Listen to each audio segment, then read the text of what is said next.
والتابعين نهجا أما بعد فأعوذ بالله من الشيطان الرجيم بسم الله الرحمن الرحيم يا أيها الذين آمنوا ادخلوا في السلم كافة وقال تعالى في شان حبيبه ومحبوبه مخبرا وامرا إن الله وملائكته يصلون على النبي يا أيها الذين آمنوا صلوا عليه وسلموا تسليما درود شریف امینا محبت سره وای اللهم صل علی سیدنا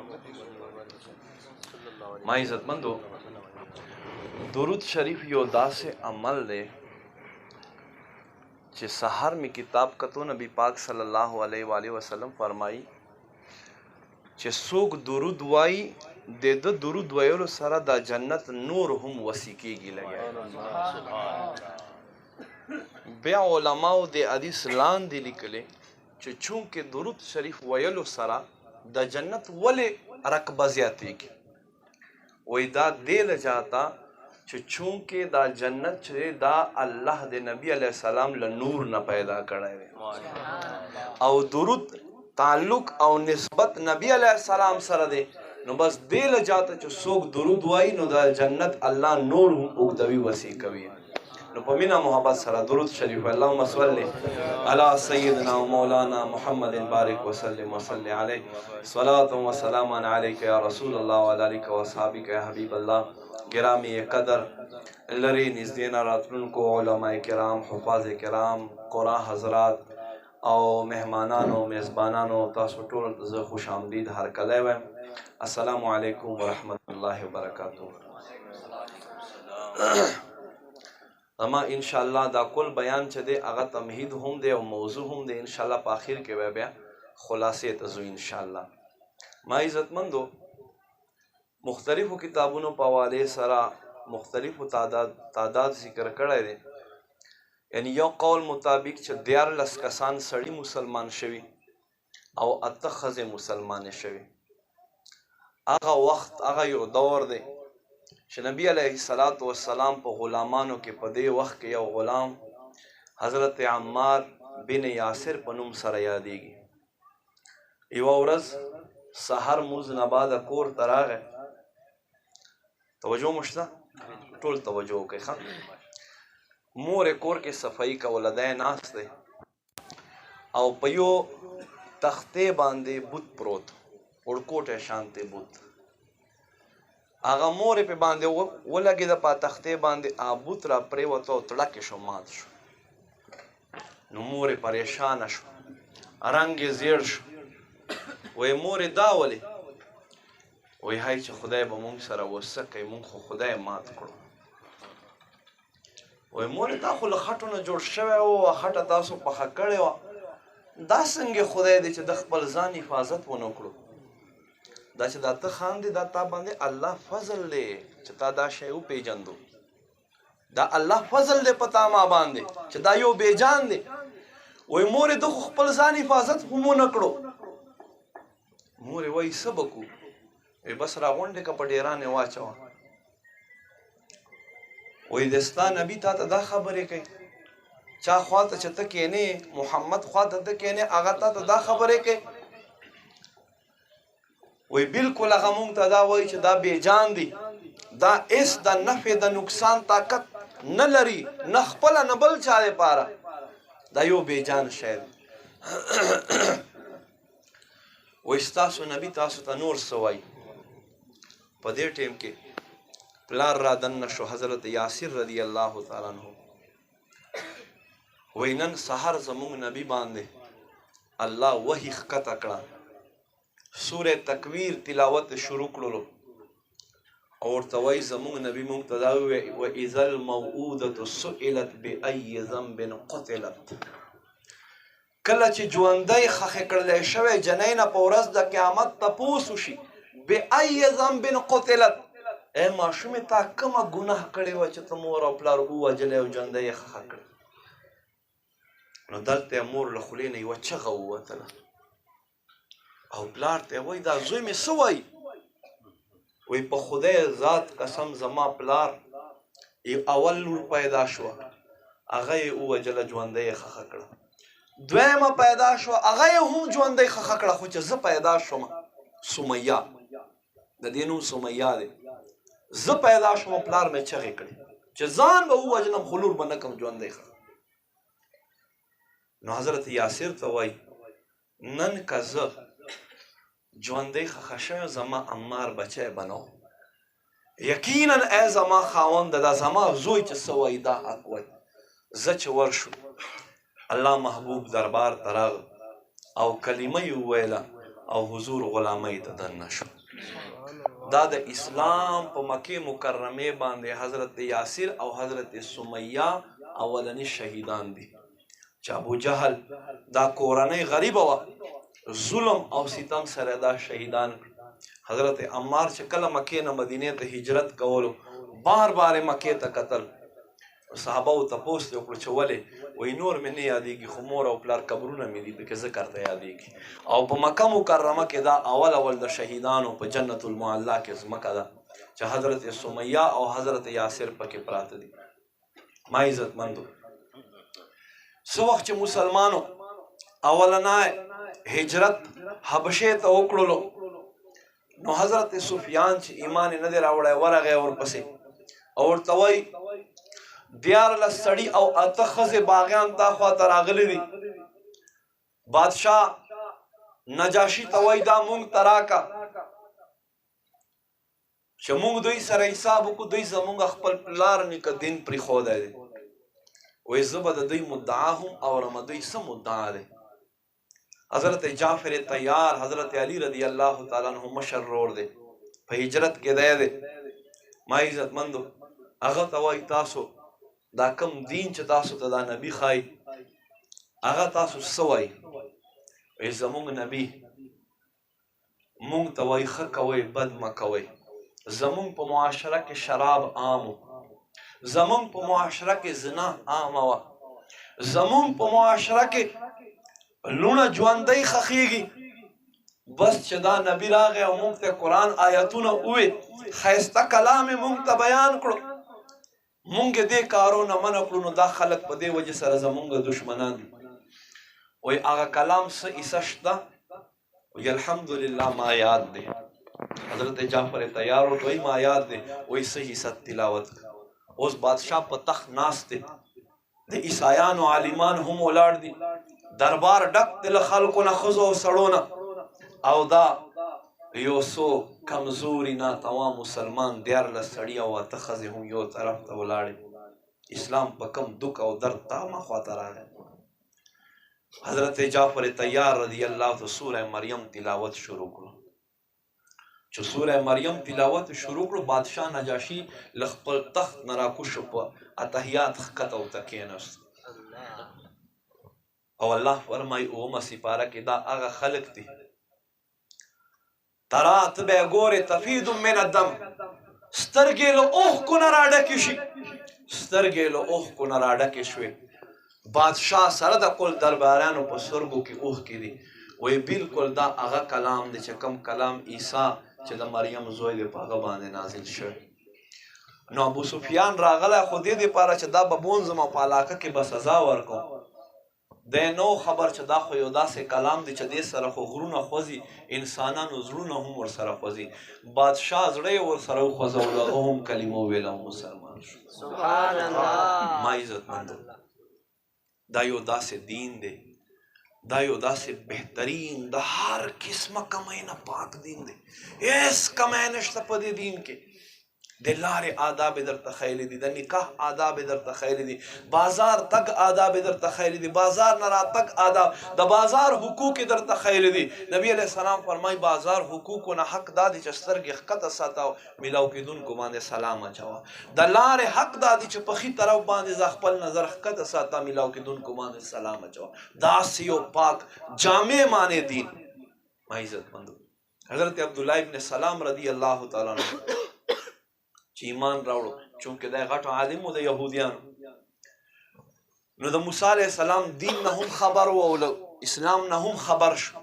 نو د موسی علیه السلام په دین کې د اوښ غوښه خوړل دا یو څو شیزونه حضرت یعقوب علیه السلام په ځان باندې منع کړیو نو دوی دپاره په دین کې دا حرام شول نو دوی په دین کې منع و او زمونږ په دین کې زمونږ په شریعت کې مباح دی که چا وخوړلو حرج نشته او که ویې نه خوړلو نو دی خپلو ملګرو ته وایي چې کومو کسانو ایمان راوړو ما طرف توجه کوئ وایي داسې به وکړو چې نبی علیه السلام په دین خو مونږ ایمان دی خو چې په موسی علیه السلام په دین مو هم ایمان شي وایي هغه څنګه وایي هغه داسې چې مونږ به د اوښ غوښه نه خورو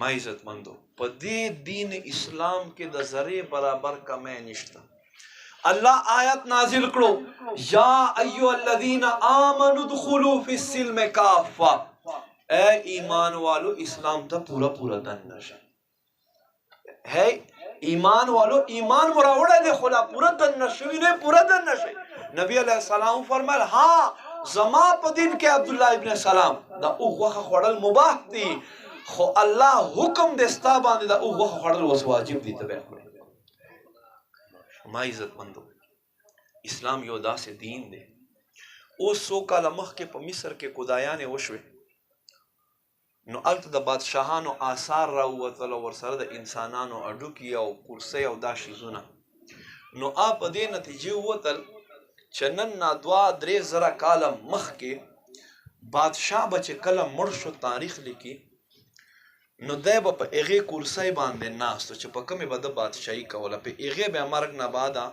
کېنولو او بیا به د مخې ته یو میز کېښودلی شو او میوې به کېښودلی شوې او 4 یا 5 کسان به د سره ژوندي په دې غار کې بند کړل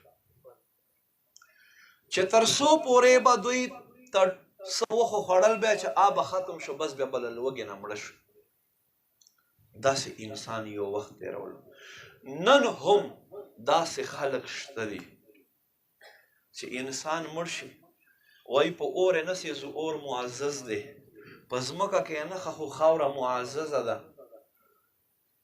نو څه وکړو دوی یې ونې پورې وتړي مرګ نه بعده انسان ونې پورې وتړي بیا مرغان راځي درندګان راځي او هر یو یې ترې خوري نن اوس هم په دې ځمکه داسې خلک شته دي چې خپلو مردګانو سالانه اختر شانتې اختر مناو کوي کیمیکل پې لګوي مرګ نه بعد یې مړی روباسي بازار کې ودرولی ما عزتمندو ډېر لرې نه په دې چاینا کې موږ سره نږدې یو داسې مذهب دی چې کله انسان د دوی مړ شي بیا د غوښې په شانې ټوټې ټوټې کي باقاعده مرغانې ورپاره ساتلي دي په ځنګل کې هغې ته یې ورولي او هغه یې خوري دا یو دین دی دا یو اسلام دی چې په هر معیار باندې پوره دی تا ته ما ته وی جمعې په ورځ زه مور او پلار قبر ته اسلام که ډېر ګنهګار سړی او ښځه ولې نه وي خو چې جنازه یې را روانه وي حکم دا دی چې خلک به وروستو ځي او دته به په مرګ باندې پروټوکول میلاویږي دی به مخکې روان دا یو اسلام دی چې تا او ما ته په مرګ باندې کفن راکړو لوسه دې ګرځي وه ښځه دې ټول عمر ګډېږي خو کله چې دی د اسلام حکم دی په دې باندې چې دی مسلمانه ده نو دې ته مونږ کفن ورکړو په عزت سره یې مونږ ښخو څومره ښکلی دین دی څومره ښکلی دین دی نن داسې خلک دي چې په سوشل میډیا تاسو کتی شئ 14 کروړه روپۍ یو سړي په ځان ولګولې ځان نه سپی جوړ کړو ځان نه سپی جوړ کړو چې زه سپی ښکارم ما ته د سپي عادتونه ښه لګي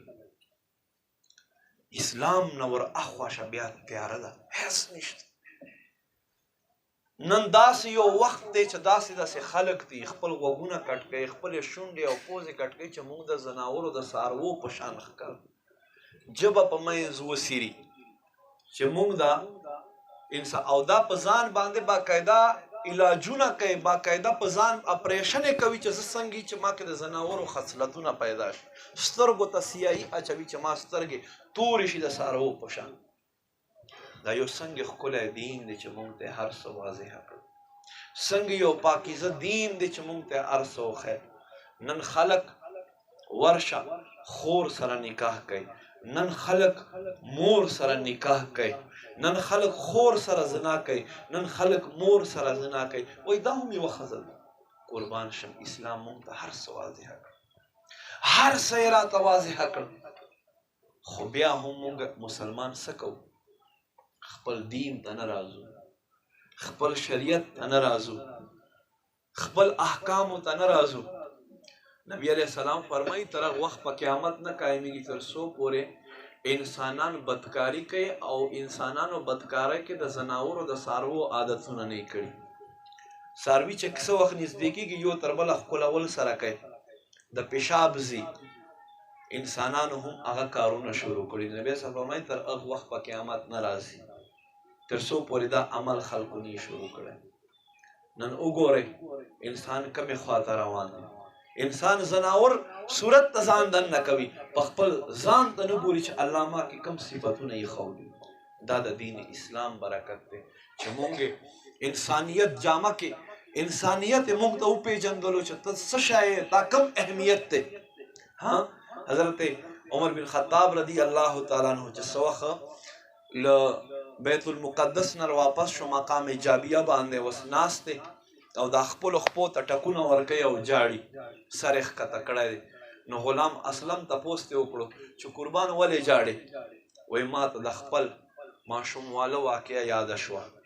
زه نوی لوی شوی وم او مکې نه مې دا خپل اوښان راوستي و دې علاقې ته. نو پلار ما ته ووایي چې شابه ته به مې نر زوی چې 15 اوښان په لین کې ودروي. ما ګانټو په حساب سره کوشش وکړی چې 2 به مې ودرول، 3 ته منډه کړه چې رابغم 2 به هم تښتېدلي. الله داسې وخت و چې عمر ابن الخطاب 15 اوښان په لاین نشو ودرولی. نن 24 لاک مربع میل باندې عمر ابن الخطاب حکومت کوي او ټول خلک یې په لاین ودرولی دي. دا د حضور د غلامۍ صدقه ده، دا د حضور د غلامۍ برکت دی چې عمر ابن الخطاب له نوم نه هم کافران یریږي. ما عزت مندو نن هم کافر وای، کدی مسلمانو کې یو دویم عمر راغلی وی نن به په ځمکې مخ کافر نه و پاتې شوی. دا زمونږ یو تاریخ پروت دی. اسلام مونږ ته دومره عروج راکړو، اسلام مونږ دومره اوچت کړو، اسلام مونږ کم مقام ته ورسولو. خو وہ زمانے میں معزز تھے مسلمان ہو کر اور ہم خوار ہوئے تارک قرآن ہو کر. مسلمان اسلام ته نه راځي. مشکات حدیث کې حضور فرمایي داسې وخت به راشي چې خلک به خپلې بیبي سره زنا کوي.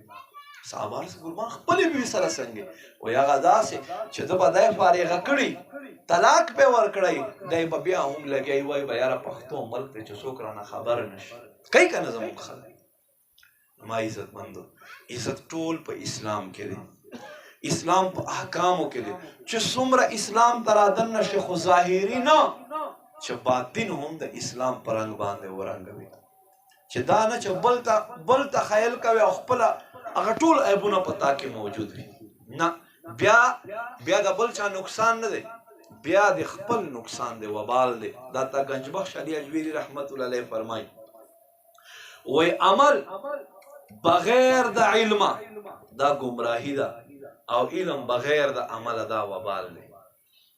چې علم دې وکړی او عمل نه پې باندې کوې. بهرحال ما عزت مندو په اسلام کې الله مونږ ته راحت ایښودی، په اسلام کې الله مونږ ته سکون ایښودی دی. مونږ ته پکار دی نن داسې وخت را روان دی، الله دې معافي وکړي، چې یو څو میاشتې مخکې زمونږ مدین کې یوه جنازه وه، هغې کې چې کله مړی ښخ شو یو کس وی بس دعا وشوه، تاسو ته زه خواست کوم چې بس دعا ته کور ته یا جومات ته مه راځئ، دعا ته کور ته یا جومات ته مه راځئ. حالانکه حدیثونه ثابت دي چې 3 ورځې به تاسو د مړي کور والو تعزیت کوئ، تاسو به ورځئ. وایي نه هر څه وشو، مونږ ته د اسلام په لباس کې داسې غله را دننه شوي دي چې هغه مونږ نه اسلام احکام لرې کوي، اسلام احکام را نه لرې کوي. نو مونږ ته پکار دی چې خپل دا را روان نسل چې دی چې دا مونږ د علم په جامه کې ورنګو او ښکلي په عمله او اهل سنت علماو سوري ته کینو چې دوی باندې د اهل سنت علماو سوری پروت وي او دوی ښکلي عادتونه اپناو کړي. او سبا چې زه مړ یم چې جمعې په ورځ هم راته راځي، چې اختر په ورځ هم راته راځي او په زړه کې دا یو هغه پروت دی چې یاره دا خو زما پلار و، د خو ډېر په محنتونو په ما باندې سبقونه ویلي، په ډېر غربت کې زه عالم جوړ کړی یم. پوه شوې؟ نو دا به ته چېرته کوې؟ دا به ته په اهل سنت په مدارسو کې کوې. الحمدلله دا طالب علم چېرته چې حفظ وکړو په بحرین کې زمونږ مدرسه جامعه دی، فی سبیل الله د دین سبق دی پکې، نه له چا نه روپۍ غواړي، نه له چا نه فیس غواړي، نه وظیفه شته پکې. وظیفه شته پکې عظیم بچ دی نشته. دا زمونږ د مدرسې خادم دی، دا یې دې کسانو له پیدا کوي او زمونږ تنظیم یې ورله ورکوي. وظیفه نشته، لنګر دی پکې. ستا بچي ته به چې څنګه کور کې مور ډوډۍ ږدوي په دسترخوان، دقه شانتې به ډوډۍ په دسترخوان ورته میلاویږي. خو راشئ خپل بچي مونږ سره داخل کړئ. داخلوئ به انشاءالله. داسې خوش قسمته سړی شته چې نیت وکړي چې زما رور یا زما زوی یا زما وراره زه تاسو سره داخلوم، چې ثواب په نیت لاس راته پورته کړي چې شیطان خفه شي. ماشاءالله، سبحان الله، سبحان الله. الله دې تاسو ته بدلوي. بل داسې څوک لاس پورته کوي، دا خو کار خیر دی، ثواب کار دی، ثواب کار دی. انشاءالله خپل بچیان عالمان کوي، مونږ سره کېنوئ په دسترخوان باندې، نو الله به ډېر لوی انسانان ته جوړ کړي، ډېر لوی انسانان. عالم سړي ته په کتلو باندې د قبول حج ثواب ملاویږي. قبول نبی علیہ السلام فرمائی نوم العالم افضل من عبادت العابد. فرمائی د عالم خوب د عابد له عبادت نه غوره دی، چې دا ودی د خوب هم له عابد له عبادت نه غوره دی. ولې چې دی په عبادت باندې ولاړ دی، د الله په راز او نیاز باندې پوهیږي، راز او نیاز باندې پوهیږي، له هر څه نه خبري. نو ولې چې د قرآن ویلی دی، له قرآن له هر څه نه دی ماشوم حفظ وکړو. د ده والد صاحب خو وفات دی، خو زه دا درخواست کوم کور والو ته چې اوس دې علم ته کښېنوي چې دا علم وکړي. الله اکبر. اذان جواب ورکړي.